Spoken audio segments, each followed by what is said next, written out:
ನಮಸ್ಕಾರ. GTV news ಕನ್ನಡಕ್ಕೆ ಸ್ವಾಗತ. ನಾನು ನಿಮ್ಮ ವೆಂಕಟೇಶ್. ಮಾಗಡಿ ತಾಲೂಕಿನ ಶ್ರೀಪತಿಹಳ್ಳಿ ದೇವರಹಟ್ಟಿಯ ಶ್ರೀ ಲಕ್ಷ್ಮೀನರಸಿಂಹಸ್ವಾಮಿಯನ್ನ ಐತಿಹಾಸಿಕ ಕೆಂಪಸಾಗರದ ಕೆರೆಯಲ್ಲಿ ಹೊಳೆ ಉತ್ಸವವನ್ನು ಬಾಳೆನಹಳ್ಳಿ ಕುಮಾರ್ ಅವರು ತಮ್ಮ ಹರಕೆಯನ್ನು ತೀರಿಸುವ ನಿಟ್ಟಿನಲ್ಲಿ ನಡೆಸಿದರು. ಹೆಚ್ಚಿನ ಸಂಖ್ಯೆಯ ಸಂಬಂಧಿಕರು ಹಾಗೂ ಭಕ್ತಾದಿಗಳು ನರಸಿಂಹಸ್ವಾಮಿಯ ಹೊಳೆ ಉತ್ಸವದಲ್ಲಿ ಭಾಗಿಯಾಗಿ ಸಂಭ್ರಮಿಸಿದರು.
ನಮಸ್ಕಾರ ಗೌಡ್ರೆ.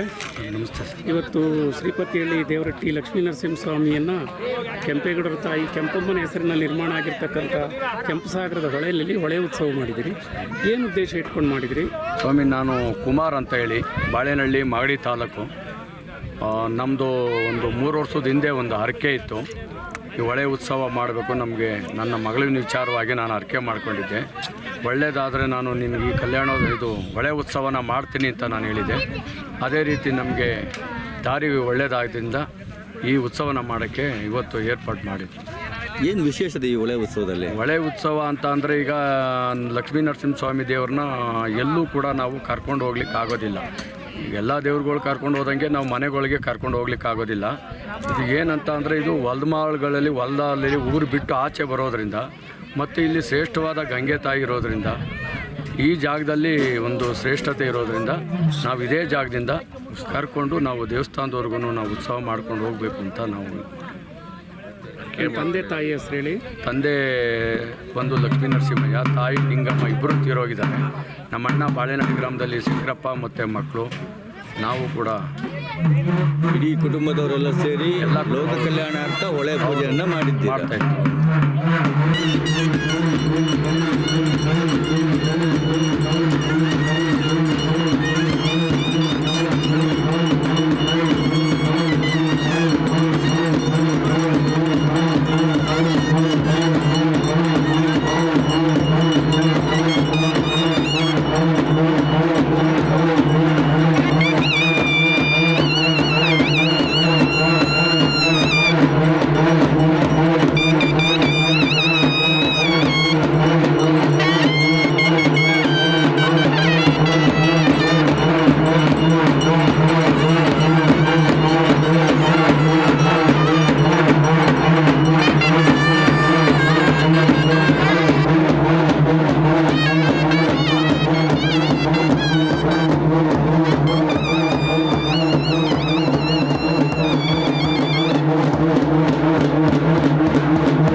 ಕೆಂಪೇಗೌಡರ ತಾಯಿ ಕೆಂಪಮ್ಮನವರ ಹೆಸರಿನಲ್ಲಿ ಹಿರಿಯ ಕೆಂಪೇಗೌಡರು ನಿರ್ಮಾಣ ಮಾಡಿರ್ತಕ್ಕಂಥ ಕೆಂಪಸಾಗರದ ಕೆರೆಯಂಗದಳದಲ್ಲಿ ಶ್ರೀಪತಿಹಳ್ಳಿ ದಾಖಲೆ ದೇವರಟ್ಟಿಯ ಲಕ್ಷ್ಮೀ ನರಸಿಂಹಸ್ವಾಮಿ ಹೊಳೆ ಉತ್ಸವ ಮಾಡ್ತಾ ಇದ್ದೀರಿ.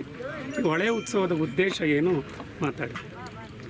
ಇವತ್ತು ಶ್ರೀ ಲಕ್ಷ್ಮೀ ನರಸಿಂಹಸ್ವಾಮಿ ಮತ್ತು ರಂಗನಾಥ ಸ್ವಾಮಿಯವರು ಕೆಂಪಸಾಗರ ಕೆರೆಗೆ ಹೊಳೆ ಮಹೋತ್ಸವ ಅಥವಾ ಗಂಗಾ ಪೂಜೆ ಅಂತ ಬರ್ತೀವಿ. ಕಾರಣ ಭಕ್ತಾದಿಗಳು ಭಗವಂತನ ಹತ್ರ ಬಂದು ಹರಕೆ ಮಾಡ್ಕೊಂಡಿರ್ತಾರೆ. ಅವರ ಹರಕೆ ಅನುಕೂಲ ಅವ್ರಿಗೆ ಅಂದ್ಕೊಂಡು ಕೆಲಸ ಆದಮೇಲೆ ಬಂದು ಈ ಕೆಂಪಸಾಗರ ಕೆರೆಯಲ್ಲಿ ರಂಗನಾಥ ಸ್ವಾಮಿಯವ್ರಿಗೆ ಮತ್ತು ಲಕ್ಷ್ಮೀ ನರಸಿಂಹಸ್ವಾಮಿಯವ್ರಿಗೆ ಇಲ್ಲಿ ಪೂಜೆ ಮತ್ತು ಅಭಿಷೇಕ ಎಲ್ಲ ಇರುತ್ತೆ. ನಾವು ಹಿಂದಿನಿಂದಲೂ ಕಾಡುಗೋಲರ ಸಂಪ್ರದಾಯದಂತೆ ರಂಗನಾಥ ಸ್ವಾಮಿ ಮತ್ತು ನರಸಿಂಹಸ್ವಾಮಿ ತಲೆ ಮೇಲೆ ಹೊತ್ತು ಎಲ್ಲೂ ನಾವು ಪುರ ಪ್ರವೇಶ ಮಾಡ್ದಂಗೆ ಊರಿಂದ ಹೊರಗಡೆನೇ ನಾವು ಹೊಲದಲ್ಲಿ ಸಾಗಿ ಬಂದು ಇಲ್ಲಿ ಮಜ್ಜನ ಬಾವಿ ಅಂತ ತೆಗಿತೀವಿ. ಆ ಮಜ್ಜನ ಬಾವಿಲಿ ಬಂದು ತೀರ್ಥದಿಂದ ಸ್ವಾಮಿಯವ್ರಿಗೆ ಸ್ನಾನವನ್ನು ಮಾಡಿಸಿ ಪುಣ್ಯ ಮಾಡಿಸಿ ನಾವು ಸಂಜೆ ದೇವಸ್ಥಾನಕ್ಕೆ ಹೊರಡ್ತೀವಿ. ಅಲ್ಲಿ ಸಾಯಂಕಾಲ ಭಕ್ತಾದಿಗಳಿಗೆಲ್ಲ ಅನ್ನದಾಸೋಹ ಮೆರವಣಿಗೆ ಎಲ್ಲ ಇರುತ್ತೆ. ಭವರೋಗ ನಿವಾರಕ ಲಕ್ಷ್ಮೀ ನರಸಿಂಹಸ್ವಾಮಿಯ ಹೊಳೆ ಉತ್ಸವವನ್ನು ಆಚರಣೆ ಮಾಡ್ತಾ ಇದ್ದೀರಿ. ಹೌದು, ಕಾಡುಗೊಲ್ಲರ ಸಂಪ್ರದಾಯದಂತೆ ಭಕ್ತರ ಈಡೇರಲಿ ಅಂತ ಲೋಕ ಕಲ್ಯಾಣಾರ್ಥವಾಗಲಿ ರೈತಾಪಿ ವರ್ಗದವರಿಗೆ ಮಳೆ ಬೆಳೆಯಾಗಿ ಸಮಸ್ತ ಕಲ್ಯಾಣ ಉಂಟಾಗಲಿ ಅಂತೇಳಿ ಹೊಳೆ ಉತ್ಸವವನ್ನು ಮಾಡ್ತಾ ಇದ್ದೀರಿ. ಧನ್ಯವಾದಗಳು.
ಇದು ಇವತ್ತಿನ ಮಾಗಡಿಯ ಸುದ್ದಿ ಸಮಾಚಾರ.